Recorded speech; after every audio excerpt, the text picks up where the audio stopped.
오늘 본문 말씀 통해서 꿀보다 더 단 말씀이란 제목의 말씀으로 함께 은혜를 나누고자 합니다. 대한민국에서 가장 교만했던 사람이 있는데 누구냐면 돌아가신 분입니다. 양주동 박사님이라고 계셨어요. 이분은 자칭 자기를 대한민국 국보라고 자청을 했습니다. 그러니까 좀 교만하지요? 자기가 대한민국 국보래요. 근데 그만한 이유가 있습니다. 그분은 거의 천재 수준입니다. 문학적이든지 지식적이라든지 아무튼 대단히 해박한 분이어서 이분이 대학에서 학생들을 가르치는데 한 번은 어느 학생이 일부러 그랬을까요? 아주 까다로운 그런 질문을 했습니다.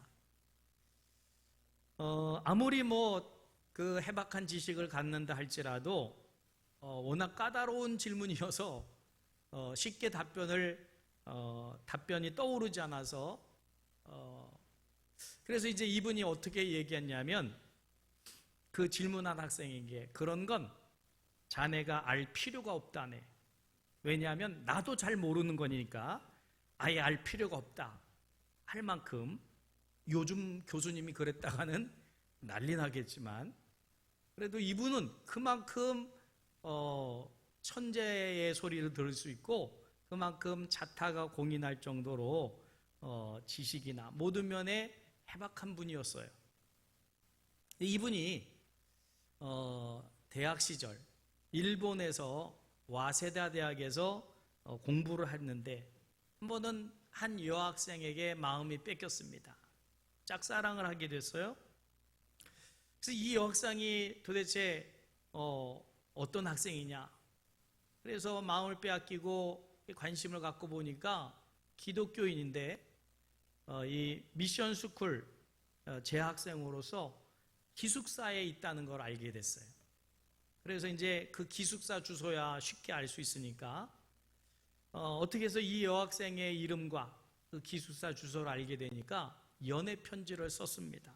그때만 해도 이 양주동 학생은 그때에도 탁월한 문학적인 사고가 있었고 또 시적인 문장력이 있었기에 정말 어느 사람이 읽어도 감탄할 만큼의 연애 편지를 써서 보냈습니다.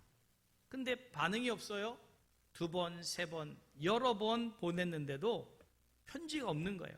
자존심도 상하고 도대체 이 편지에 감동이 없나? 그래서 알아봤더니 그게 아니고 그 학교의 기숙사의 사감 선생님이 남학생에게 오는 편지는 죄다 검열을 한 겁니다. 옛날이니까 가능했죠. 요즘 그랬다가 난리가 납니다. 근데 우리가 여기 연애 편지니까 수업에 방해가 된다. 그래서 전달을 차단시킨 거죠. 안전해 준 겁니다. 그래서 어떻게 하면 자기 마음을 전할 수 있으며 편지가 그 여학생에게 도달할 수 있을까? 고민을 했어요. 근데 역시 천재다운 머리가 있어서 여러분 같으면 어떻게 그 편지를 여러분들의 진심을 전할 수 있을까요? 이분이 천재인 게 나타났어요. 자기도 놀랄 정도로 아이디어가 떠올랐어요. 그건 뭐냐면 이게 그 여학생도 기독교인이고 사감 선생님도 기독교인이고 그러면 하나님의 말씀으로 편지를 쓰면 전해지겠다. 그럴듯하지 않습니까? 그렇다고 좀 해주세요. 저도 연애 편지 쓸 때 연애 편지를 쭉 쓰고 하나님 말씀을 인용해가지고 몇 구절 넣은 적이 있었거든요. 근데 저보다 머리가 좀 더 좋았는가 봐요. 아예 하나님 말씀으로 편지를 쓴 거지요. 그래야지 이제 전달이 되니까. 그래서 첫 번째 편지 어떤 성경 구절을 인용했을까요? 요한 1서 4장 7절에서 8절입니다. 청년들은 빨리 찾아보세요. 연애 앞으로 할 사람들은.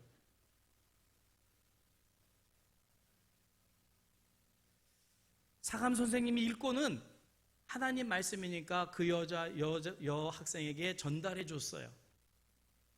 같이 읽어볼까요? 사랑하는 자들아, 우리가 서로 사랑하자. 사랑은 하나님께 속한 것이니 사랑하는 자마다 하나님으로부터 나서 하나님을 알고 사랑하지 아니하는 자는 하나님을 알지 못하나니 이는 하나님은 사랑이심이라. 우리가 서로 사랑하자. 우리가 서로 사랑하자. 사랑은 하나님께 속한 것이니 사랑하는 자마다 다 하나님으로서 나서 하나님을 알고 사랑하지 아니하는 자는 하나님을 알지 못하나니 하나님은 사랑이심이라. 전달 안 될 이유가 없지요? 이 학생이 낯선 남학생에게 편지가 왔는데 뜯어보니까 무슨 말이에요? 우리가 서로 사랑하자. 우리가 서로 사랑하자.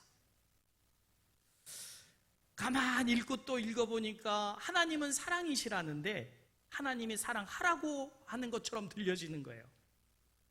하나님은 사랑이시고 너 사랑해라 허락해 주시는 것 같이 느껴지고, 그리고 그 남학생이 우리가 서로 사랑하자 이러니까 이 여학생의 마음이 감동이 되기 시작했어요. 감동이 느껴졌어요. 두 번째 편지가 왔습니다. 이번에는 로마서 12장 9절 말씀을 보냈어요. 안 찾아봐도 제가 읽어드릴게요. 사랑엔 거짓이 없나니 악을 미워하는 자는 악을 미워하고 선에 속하라. 사랑에는 거짓이 없나니 악을 미워하고 선에 속하라.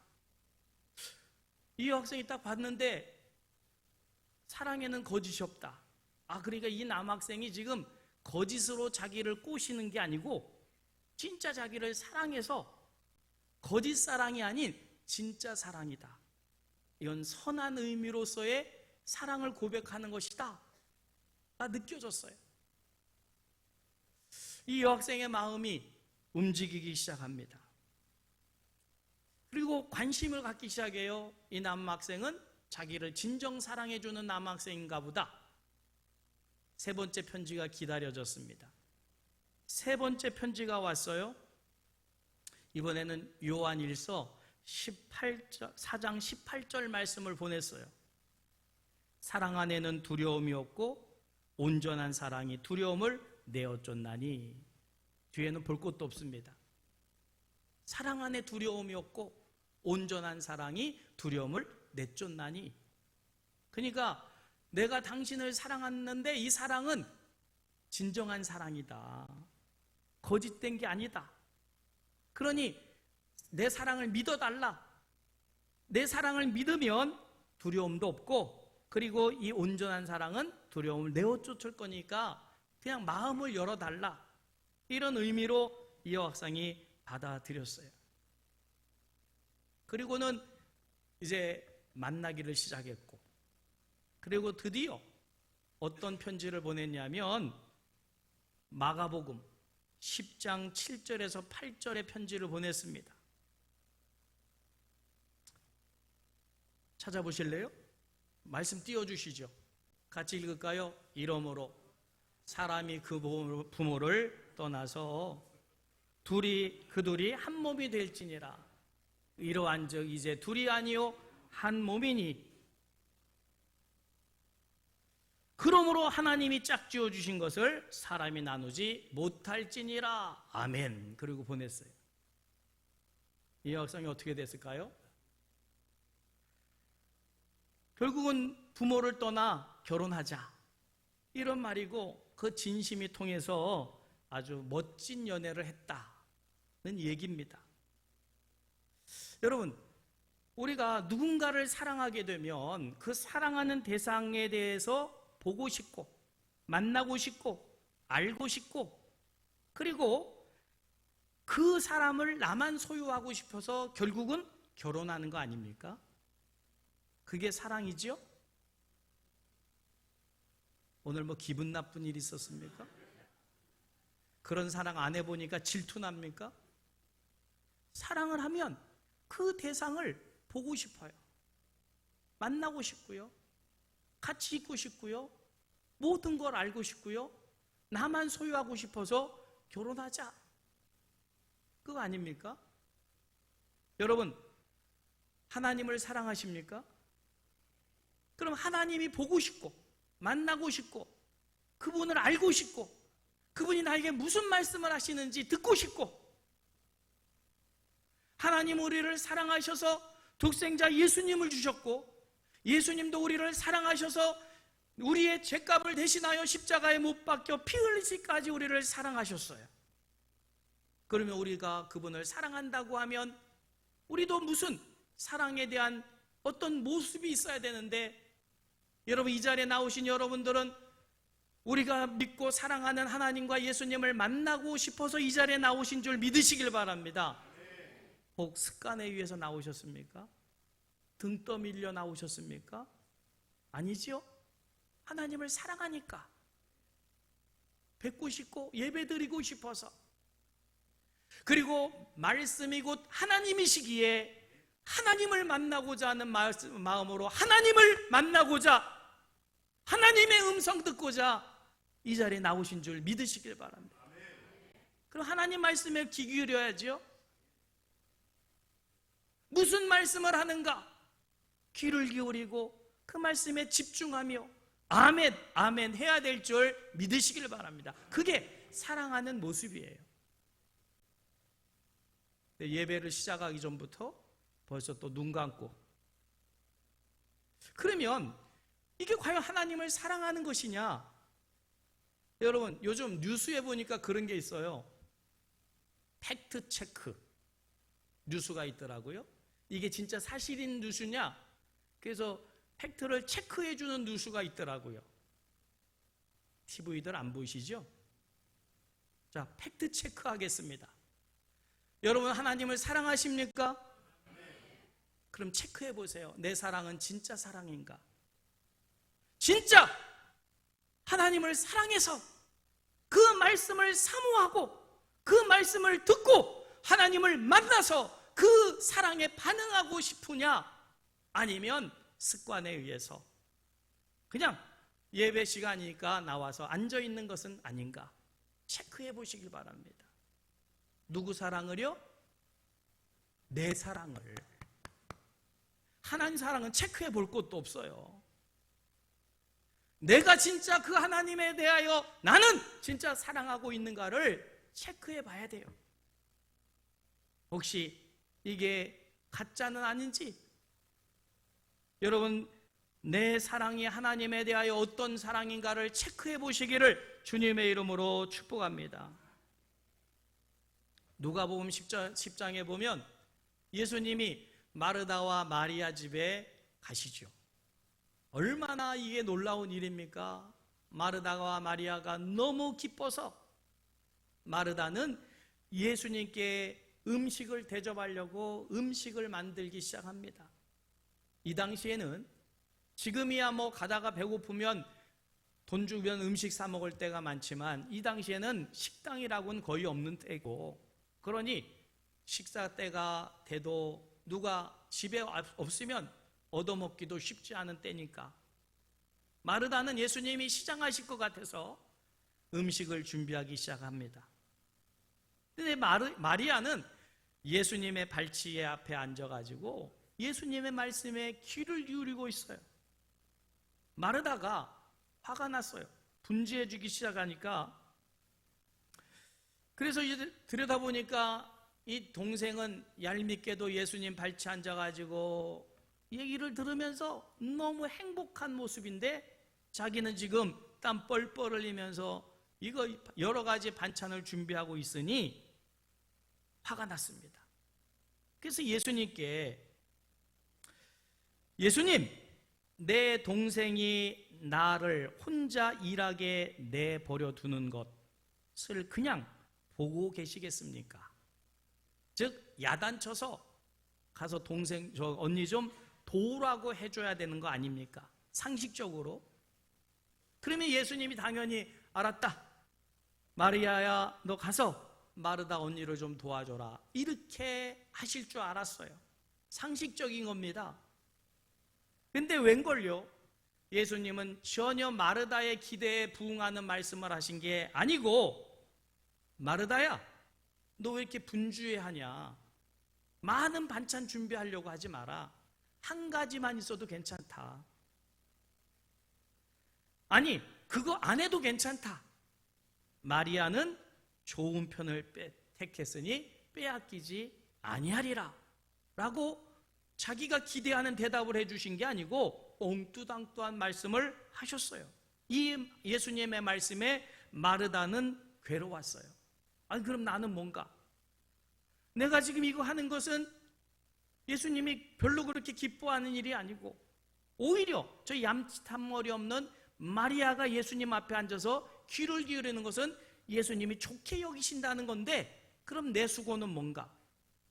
마르다는 시험들 말이고, 마리아는 고급바라 고소하다. 예수님이 나를 칭찬해 주지 않느냐? 그러니까 마리아는 이게 오히려 칭찬받는 말이 돼버리고 말았지요. 여러분, 대신방 때나 가끔 이제 성도님의 가정을 신방할 때 가면 간혹입니다. 음식을 대접하시는 분이 계셔요. 그건 미리 약속돼 있던 거니까 음식을 이제 따뜻하게 맛있게 하려고. 근데 목사가 교인 집에 신방을 가면 제일 먼저 하는 게 뭘까요? 예배를 드리죠. 신방을 안 받아보셔서 잘 모르시죠? 제일 처음에 가면 예배를 드립니다. 그런데 예배를 드리는데, 찬송을 부르는데 부엌에 왔다 갔다 하고, 말씀을 증거하는데 또 부엌에서 불러요. 떨끄락떨끄락 밥이 끓고 그러면 가야지요. 왔다 갔다 하면 말씀을 전하다가도 끊어지게 됩니다. 그러면 여러분, 제 마음이 어떨까요? 그렇게 왔다 갔다 하는 모습이 좋아 보일까요? 아니요. 제가 불편합니다. 그리고 목사가 뭘 행복하게 하겠습니까? 맛있는 음식 해주면 행복해 할까요? 물론 그것도 감사한 일이지만, 목사를 진짜 대접해 주는 것은 그 드리는 예배를 통해서 은혜를 받는 겁니다. 그리고 말씀을 깨닫고, 목사님이 이 예배를 통해서 들려진 말씀으로 제가 깨달음을 얻었습니다, 앞으로 이렇게 하겠습니다 하고 하는 말씀에 힘을 얻는 모습이 진짜 대접이지. 제가 굶지 않습니다. 사실 그 음식 안 먹어도 괜찮아요. 물론 정성은 압니다마는 진짜 대접은 말씀에 귀를 기울이는 거예요. 하나님도 역시 마찬가지고 예수님도 마찬가지입니다. 오늘 본문 말씀에 보면 하나님을 지극히 사랑하는 사람의 고백을 듣게 되는데, 이 사람은 하나님을 사랑하기 때문에 하나님의 말씀의 맛에 흠뻑 취해 있다라는 사실을 알게 됩니다. 얼마나 하나님의 말씀을 사모하다가 들었으면 그 말씀의 맛이 꿀보다, 송이꿀보다 더 달다라고 고백을 했습니다. 여러분, 송이꿀이 뭡니까? 송이꿀. 이거는 벌통에서 이렇게 꿀을 채취할 때 벌집에 꿀이 담겨져 있잖아요. 가득가득 담겨져 있는 것을 뜯어내서 그거를 원형 돌리는 데다 넣어서 빼내든지 하는데, 그 처음에 꿀통에서 그 벌집을, 꿀이 가득 차 있는 벌집을 뜯어낸 그게 송이꿀입니다. 꿀이라는 것이 손가락으로 살짝 찍어서 입에 대도 어떻게 느껴집니까? 달지요. 그런데 그 덩어리, 꿀의 덩어리, 줄줄 꿀이 흐르는 그 덩어리를 뜯어서 입에 넣었을 때 그 달콤함이야, 그 풍성함이 얼마나 크겠어요. 손가락으로 찍어 보는 꿀에 비교하겠습니까? 그래서 꿀보다, 송이꿀보다 더 달다. 여러분, 하나님의 말씀이 내 귀에 들려주고 그 말씀을 내가 입으로 읽고 묵상할 때 그 말씀의 맛이 다윗이 느꼈던 이 달콤함처럼 여러분에게도 느껴지는 은혜가 있기를 주님의 이름으로 축복합니다. 여러분 건강하신가요? 그러면 건강 체크해 보셨나요? 네. 우리는 2년에 한 번씩은 건강 체크를 하게 돼 있어요. 자, 그런데 어떤 사람이 건강하냐? 병원에서 이 사람 건강합니다 해서 건강한 것보다도, 물론 그것도 증명이 되는 것이지만, 여러분 음식 앞에서 잘 먹는 사람은 건강한 거예요. 그렇죠? 입맛이 있는 사람은 건강한 겁니다. 굳이 건강검진 하지 않아도 밥 잘 먹는 사람은 건강한 사람이에요. 여러분 아이들이 짜장면 같은 자기가 좋아하는 음식을 먹을 때 보세요. 뭐 정신없이 먹어요. 여기 입 주변에 짜장면이 뭐 묻든 안 묻든 그냥 후루룩 후루룩 마시는 모습을 보지요. 아이들이 건강하니까 뭐 그냥 마구 먹어요. 자, 그런데 병원에 입원한 환자에게 짜장면을 사다 준다고 한번 생각해 보세요. 별미니까. 그러면 그분이 맛있게 생겼다고 막 먹을까요? 한 젓가락 들어가지고 입에 넣고 우물우물거리다가 생긴 다음에는 안 넘어가니까 그마저도 물을 한 잔 들이마시고. 여러분 건강한 사람과 건강치 못한 사람이 음식 대하는 것을 보면 전혀 달라요. 여러분 건강한 사람은 이 위에서 뭘 느끼냐면 위가 있는 것을 느끼는 게 아니라 식욕을 느껴요. 식욕. 배고프다. 먹고 나는데 금방 또 배고프다. 이 식욕을 느끼는 거예요. 여러분 심장 여러분의 지금 가슴 속에 있습니까? 없습니까? 그런데 이 평상시 심장이 내 안에 있다는 게 느껴집니까? 이거 느끼면 심장병이 있는 분이에요. 심장이 툭툭툭 찌는 게 느껴진다든지 심장이 아픈 것을 느껴진다는 건 뭘까요? 심장이 지금 병들었다는 거예요. 건강한 사람은 심장이 있는 것조차도 몰라요. 여러분 눈이 다 계시죠? 자, 눈이 다 있는데 눈이 있다는 게 느껴집니까? 언제 느껴집니까? 눈이 있다는 게? 눈이 아플 때 느껴져요. 제가 얼마 전에 안구건조증 때문에 병원에 갔더니 눈 약을 주더라고요. 이렇게 또 뭐 적외선인가 뭐 쪼이게 하고. 근데 그때는 눈이 상당히 불편하고 이 눈이 있다는 게 인식이 되는 거예요. 그래서 계속 그거를 치료를 받고 나니까 그 다음에는 눈이 있는지 없는지 잘 보고 다녀요. 잘 인식을 못해요. 여러분 머리가 있는데 평상시 머리가 있다고 느껴집니까? 어떨 때 느껴져요? 아플 때. 편두통이라든지 머리가 아플 때 머리가 있는 게 느껴져요. 요즘 허리 안 좋으신 분이 많은데 여러분 허리가 있다고 평상시에 느껴집니까? 근데 언제 허리가 느껴져요? 아이고야 허리야. 그때 허리가 있다는 걸 알아요.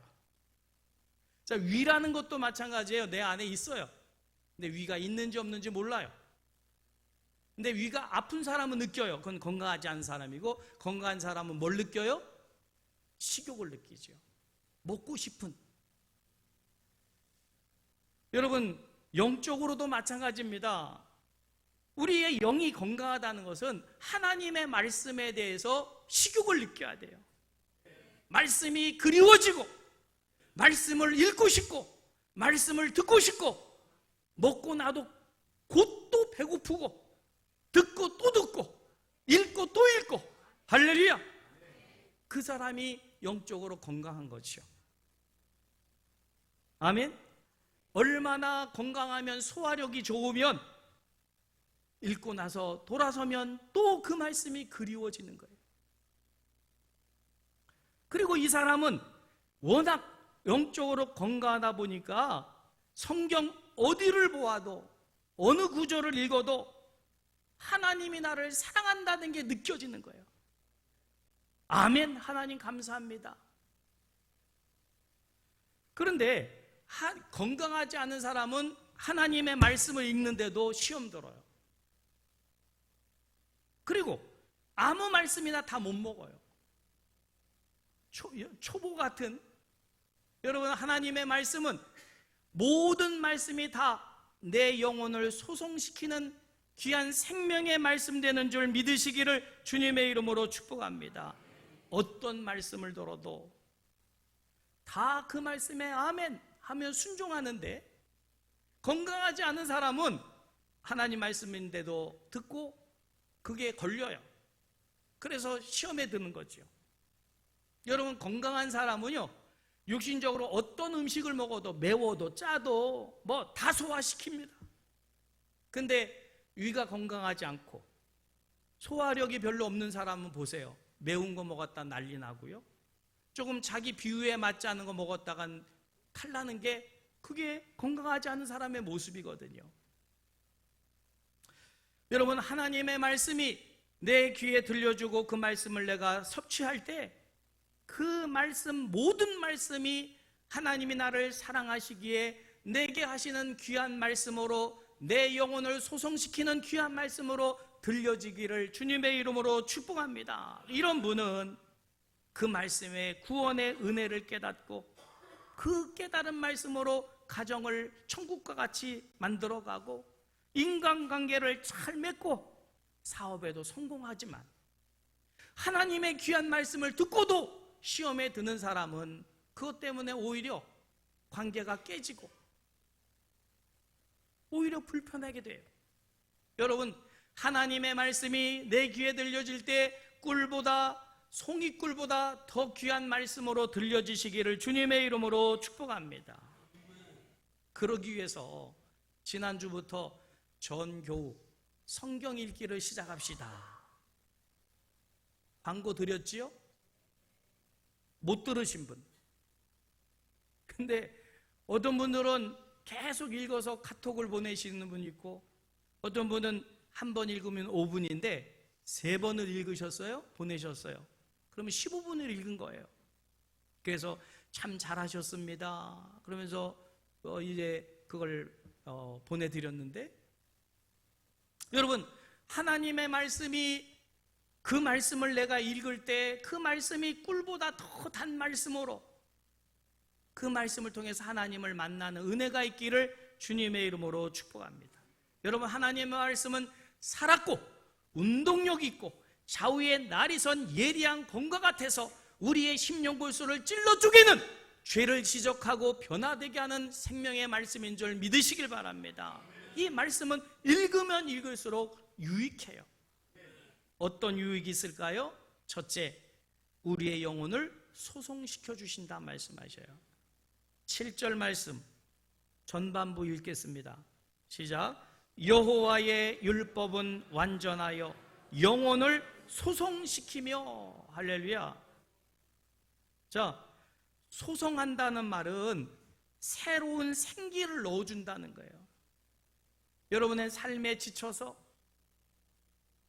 며칠 전에 정두원 씨 세상을 등졌지요. 그분이 어느 교회 안수 집사님이라면서요? 여러분, 삶이 지칠 때 있습니다. 괴로울 때 있어요. 그럴 때 진짜 안타까운 게 뭐냐면, 그분이 진정한 그리스도인이었다면 말씀을 통해서 소생을 얻었어야지요. 자살을 선택할 게 아니라 하나님의 말씀은 우리의 영을 소송시킨다고 했으니까 말씀을 읽으면서 힘을 얻었어야지요. 그런데 웬 말입니까? 그런 인재가. 여러분, 이 소송함은 바로 우리의 영육간에 하나님께서 그 병든 육체나 또 아니면 낙심한 영혼이나 우리의 모든 영혼을 소송시켜 주신다. 새 힘을 주셔서 다시 일어나게 하시는 것이 소송인 줄 믿으시길 바랍니다. 오늘 본문 말씀에 다윗은 이렇게 말합니다. 내가 하나님의 말씀을 사랑하는데 사랑하는 이유가 뭐냐? 이 말씀이 나를 소송시키기 때문이다. 다윗도 수많은 죽음의 위협함을 당하면서 심지어 자식에게 배반을 당해서 왕궁에서 쫓겨나가는 그런 처절한 고통을 경험한 사람이에요. 그런데 그때마다 하나님의 말씀이 그를 소송시킨 줄 믿습니다. 그래서 이스라엘 백성들이 그렇게도 존경하는 다윗이 된 거예요. 여러분, 인생의 삶이 얼마나 어렵습니까? 이럴 때 사람의 말도 위로되겠지만 살아있는 하나님의 말씀이 나를 소송시킬 줄 믿으시길 바랍니다. 그래서 다윗이 그 말씀을 사랑한다고, 그 나를 소송시키는 그 말씀이 내게 꿀보다 더 달다고 이런 고백을 한 겁니다. 여러분, 하나님의 말씀을 통해서 영육이 소송함을 얻으시기를 주님의 이름으로 축복합니다. 두 번째로 7절 말씀 후반절에 보면 우둔한 자로 지혜롭게 한다 그랬어요. 여러분, 우리는 세상적으로 다 아무리 지혜롭다 해도 1분 앞도 내다보지 못하는 우둔한 사람들이에요. 지혜는 두 가지입니다. 세상적인 지혜가 있고 영적인 지혜가 있지요. 이 세상적인 지혜는 인생의 종합적인 사리 판단을 할 수 있는 그런 사리 판단력을 지혜라고 한다면 당연히 예수 믿는 사람에게도 이런 세상적인 지식도 있어야 되지만 우리 신앙인들에게는 한 가지 더 신령한 영적인 지혜가 있어야 될 줄 믿으시길 바랍니다. 세상적인 지식은 세상에서 얻으면 돼요. 경험이나 책이나 또 이런 것들을 통해서 얻지만 하늘의 신령한 영적 지혜는 세상에서 얻는 게 아닙니다. 이 지혜는 어디로부터 오나요? 위로부터, 하나님의 말씀으로부터 오는 지혜예요. 여러분, 이 지혜를 얻으시기를 주님의 이름으로 축복합니다. 그래서 시편 37편 31절에 보면 그 마음에는 하나님의 법이 있으니 그 걸음에 실족함이 없으리로다. 할렐루야. 하나님의 법, 말씀이 우리 안에 있을 때 우리 인생의 걸음이 실족함이 없는 우둔한 자를 지혜롭게 하는 하늘의 지혜가 우리에게 있다. 믿으시길 주님의 이름으로 축복합니다. 여러분, 이 지혜는 내가 세상에서 노력으로 얻는 게 아니고 하나님의 말씀을 통해서 얻는 지혜니까 말씀을 많이 읽고 묵상하면서 하늘의 지혜를, 영적인 지혜를 받는 우리 모두 되시기를 주님의 이름으로 축복합니다. 세 번째로, 하나님의 말씀을 읽고 묵상하게 되면 우리의 마음이 기쁨을 얻어요. 세상적인 기쁨이 아닌 하나님이 주시는 기쁨인 줄 믿으시길 바랍니다. 8절에 전반부를 같이 읽겠습니다. 여호와의 교훈은 정직하여 마음을 기쁘게 하고. 여러분, 하나님의 말씀을 들으면 우리의 마음이 기뻐진다는 거예요. 8.15 해방 이후에 1945년에 8.15 해방이 됐지요. 일제 치하 36년 동안 있다가 해방됐으니 우리나라 기반이 뭐가 있겠어요? 변변한 게.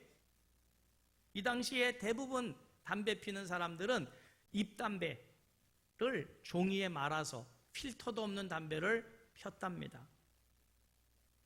근데 어느 날 한 남편이 잎담배를 피려면 종이에 말아야 되는데 종이도 없는 거예요. 종이도. 워낙 물자가 귀한 때라서. 근데 아내가 교회를 다니는데 성경책을 보니 이게 또 기가 막힌 또 종이가 얇다락한 게 말기 딱 좋게 생겨가지고, 그래서 종이가 없다 보니까 성경책을 찢어가지고 말아가지고 폈네요. 이게 또 꿀맛입니다.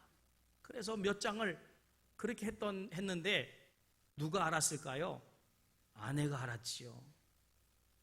가만히 있겠습니까? 아내가 남편한테 야단을 치면서, 아니 당신 어쩌면 이럴 수가 있냐고, 당신 교회 안 나가는 것까지야 그렇다 치더라도 어떻게 성경 말씀을 적혀 있는 성경을 찢어가지고 이 인간이 담배를 피냐고 막 해대니까 미안하겠지요. 그래서 잘못했다고, 내가 안 하겠노라고. 그래서 용서 아닌 용서를 받았는데 며칠 후에 담배가 땡기는데 종이가 또 없네요. 그래서 어떻게 했을까요? 몇 장 찢었는데 한 장 더 찢는다고 마누라가 알겠냐? 그래서 한 장을 또 찢었답니다. 그래서 담배를 말리는데 왠지 글씨가 적혀 있잖아요. 그래서 이걸 태워가지고 없애기 전에 그 글씨가 내용이 뭔가 궁금해지더라는 거예요. 그래서 읽어보고 태워도 되지 않겠냐, 말아서 펴도 되지 않겠냐 싶은 생각이 들어서 말씀을 읽기 시작했대요. 근데 그 한 장이니까 별로 얼마 되겠어요? 금방 읽지요. 근데 그것을 읽는 동안 마음이 평안해지고 마음에 감동이 돼서 그분이 예수를 믿게 됐다는 거 아닙니까? 여러분, 하나님의 말씀은 운동력이 있어요. 우리의 영혼을 소생시키는, 죄를 지적하고 사하는 힘이 있는 말씀인 줄 믿으시길 바랍니다. 그래서 여호와의 교훈은 정직하여 우리의 마음을 기쁘게 한다. 죄로 인하여 기쁨이 사라지는데, 두려워지는데, 하나님의 말씀 우리의 죄를 사하면서 독수리 날개쳐 올라가는 기쁨을 우리에게 주시는 것이 생명의 말씀인 줄 믿으시기를 주님의 이름으로 축복합니다. 그래서 이 하나님의 말씀 안에 참 기쁨이 있다, 믿으시길 바랍니다. 마지막으로 신령한 눈을 뜨게 해준다 그랬어요. 8절 말씀 후반절 같이 읽을까요? 여호와의 계명은 순결하여 눈을 밝게 하시는도다. 할렐루야. 눈도, 육신의 눈이 있는가 하면 지혜의 눈도 있고 마음의 눈도 있고 영적인 눈도 있어요. 이 모든 눈이 다 밝아야 될 줄 믿으시길 바랍니다.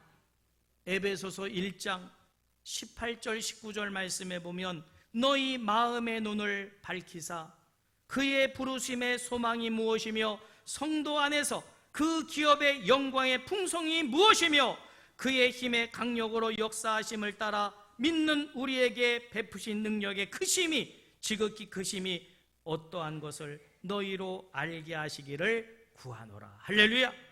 같이 읽겠습니다.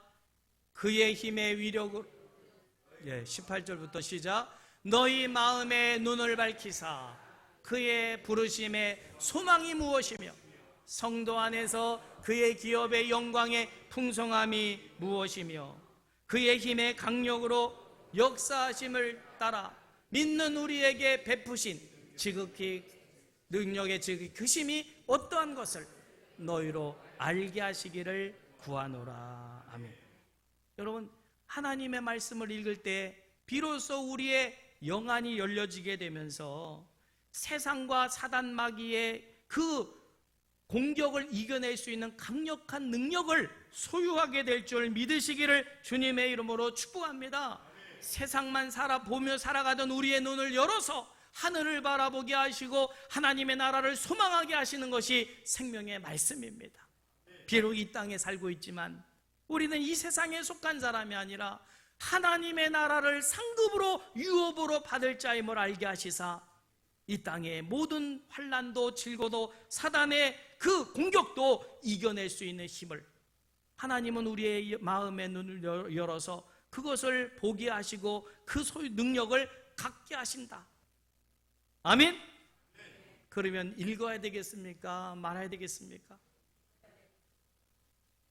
하신 분들은 꼭 읽으시기를 바랍니다. 그리고 귀양 읽는 거 녹음하셔서, 오늘 일부 예배 드리니까 어떤 분이 목사님 이제부터 읽을 거예요. 제가 여지껏 성경 전체를 읽어본 적이 없는데 성경 전체를 읽어볼 마음이 생겼어요. 그래서 얼마나 예쁘고 사랑스러운지 그러시라고, 기왕이면 성경 전체를 한번 5분씩이든 해가지고 전체를 녹음해 보시라고. 할렐루야. 여기도 그런 분들이 많아지시기를 주님의 이름으로 축복합니다.